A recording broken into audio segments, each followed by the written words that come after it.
Good afternoon, আমি আর্য Aryan stars থেকে। আজকে আছি আমরা দমদমে। দমদমে এই ফ্ল্যাটে এসে প্রথমেই যেটা দেখতে পাচ্ছি এটা হচ্ছে মেন এন্ট্রেন্স। মেন এন্ট্রেন্স থেকে ঢোকার পর আমার রাইট সাইডে হবে ওনার টিভি ইউনিট। এই পুরো ওয়ালটা জুড়ে টিভি ইউনিট থাকবে, পাশে থাকবে লুভার্স, আর উপরেও শোপিস রাখার, পাশে শোপিস রাখার সাফিসিয়েন্ট জায়গা থাকবে। এখানে যে স্পেসটা থাকছে, এখানে একটা সোফা সেট হবে, এখানে একটা ছোট সেন্টার টেবিল থাকবে। আমার যেটা সাজেশন হচ্ছে সেটা ওনার যে ডাইনিং টেবিল আছে, ডাইনিং টেবিল আর সিটিং এরিয়ার মাঝ বরাবর আমরা একটা হাফ পার্টিশন দেব, যেখানে চাইলে উনি শোপিস বা কোনো কিছু রাখতে পারবেন এবং এই ডাইনিং পোর্শনটা কিছুটা গার্ড হয়ে যাবে এবং একটা আলাদা একটা লুকস আসবে, কারণ কি দরজা দিয়ে ঢুকেই ওনার সোজাসুজি ওয়াশরুমের ডোর পড়ছে।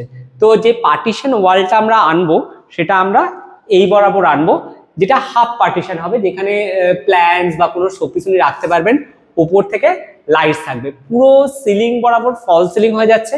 ফল সিলিংটা খুব সিম্পল ডিজাইনের মধ্যে হচ্ছে, প্রোফাইল লাইটস দিয়ে একদম এক্সক্লুসিভ ডিজাইনের মধ্যে থাকবে। এখানে ডাইনিং টেবিল অলরেডি ওনার আছে। এখানে যে ওয়ালটা আছে, এই ওয়ালটাতে আইদার উনি ফটো ফ্রেমস রাখতে পারেন, অথবা আমার সাজেশন এখানে একটা ফুল লেন্থের মিরর উনি রাখতে পারেন, যে মিররটা পুরো টানা মিররও হতে পারে বা টাইলস মিররও হতে পারে।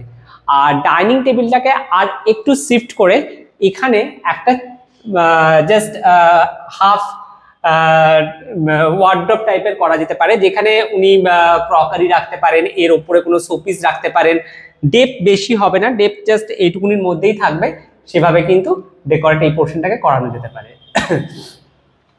এই রুমটাকে আপনি পূজা রুম করতে চাইছেন, এখানে যে রুমটা আছে সরি, এই রুমটাতে একটা পূজা ইউনিট করা যেতে পারে, সেই সঙ্গে করা যেতে পারে এখানে একটা সোফা কাম বেড রাখা যেতে পারে। চাইলে উনি এটা একটা গেস্ট রুম হিসেবেও ইউজ করতে পারেন, বা এখানে যখন পুজো হবে, এখানে কোনো বেশি মানুষ এলে এখানটা উনি গ্যাদারিং উনি করতে পারেন।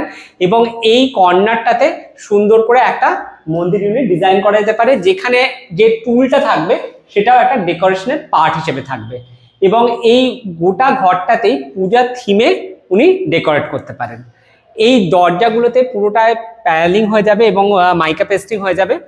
চলে আসছি ওনার কিচেনে। কিচেনে ওনার রিকোয়ারমেন্ট অনুযায়ী সিঙ্কটা উনি চেঞ্জ করতে চাইছেন, তো সেটা দেখা যাচ্ছে করা যায় কিনা। না হলে ওনার নিচটা টোটাল 6টা বাস্কেট হয়ে যাবে, তাই তো সাধন? এখানে 6টা বাস্কেট হয়ে যাবে। এখানে ওনার যেটা সিলিন্ডার আছে সেটা চলে আসবে, এদিকেও পুরো বাস্কেট দিয়ে কভার হয়ে যাবে। ওপর পোর্শনটাতে চিমনি থাকার পাশের পোর্শনে থাকবে ওনার যেগুলো ইউজ করার যে বটলসগুলো থাকবে সেটা থাকছে, কিছু ওপেন স্পেস থাকবে। ওপরটাতেও পুরো কভার থাকবে, যাতে উনি বড় যে বাসন আছে সেগুলো যাতে স্টোর করে রাখতে পারেন। চলে আসছি ওনার মাস্টার বেডরুমে। এখানটাও পুরো ফল সিলিং হচ্ছে, আর এখানে বেসিন ক্যাবিনেট হবে। বেসিন ক্যাবিনেটের ওপরে যে মিররটা থাকবে সেটাও ডিজাইনার লাইট দিয়ে করা থাকবে।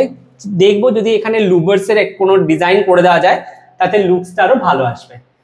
এই দরজাগুলোর প্রত্যেকটাতেই প্যানেলিং এর কাজ হবে, যাতে এই যে পাশের গ্যাপগুলো আছে যাতে না বোঝা যায়। চলে আসছি মাস্টার বেডরুমে। সরি, মাস্টার বেডরুমটা অনেকখানি বড় এবং এয়ারি। মাস্টার বেডরুমটা পুরোটা ফল সিলিং হচ্ছে। ফ্যান পয়েন্টটা চেঞ্জ হবে, ফ্যান পয়েন্টটা ঠিক বেডের সেন্টারে আসবে। এইখানেও একটা ফ্যান পয়েন্ট আসবে, সেন্টারে থাকবে একটা লাইটের অপশন, যেখানে উনি চাইলে ঝাড় ঝোলাতে পারেন। আর বেডটা চলে আসবে ঠিক এই পিলারের কাছাকাছি। ওই সাইডে থাকবে একটা বেড সাইড টেবিল, আর ওয়ার্ড্রপ হবে এই ওয়ালটা জুড়ে একটা ওয়ার্ড্রপ হবে, পুরো ফুল লেন্থের ওয়ার্ড্রপ, 4 পাল্লার ওয়ার্ড্রপ হবে। বাকি পোর্শনটা টোটালটাই ওপেন থাকছে।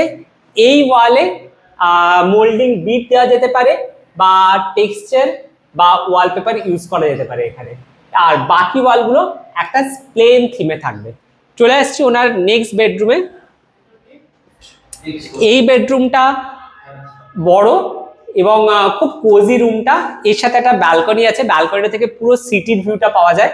তো এই ওয়ালটা জুড়ে আমরা করব হচ্ছে ওয়ার্ড্রপ, পুরো এই দরজাটার মাথা অবধি চলে আসবে ওয়ার্ড্রপটা। এবং এই রুমে চাইলে উনি একটা সোফা কাম বেড রাখতে পারেন, বা একটা 5 7-এর খাট উনি রাখতে পারেন। খুব ছিমছামভাবে ডেকোরেট করতে পারেন। তো আইডিয়াটা কেমন লাগলো আপনারা কমেন্ট বক্সে জানাবেন। আর আপনারা যদি আপনার ঘরে সাইট ভিজিট করতে চান, ফ্ল্যাটকে কেমনভাবে সাজাতে চান সে বিষয়ে কোনো আমাদের গাইডেন্স দরকার লাগে, স্ক্রিনে আমাদের নাম্বার যাচ্ছে, যোগাযোগ করবেন। আর সবাইকে জানাই শুভ দীপাবলি, happy Diwali to all of you. নমস্কার।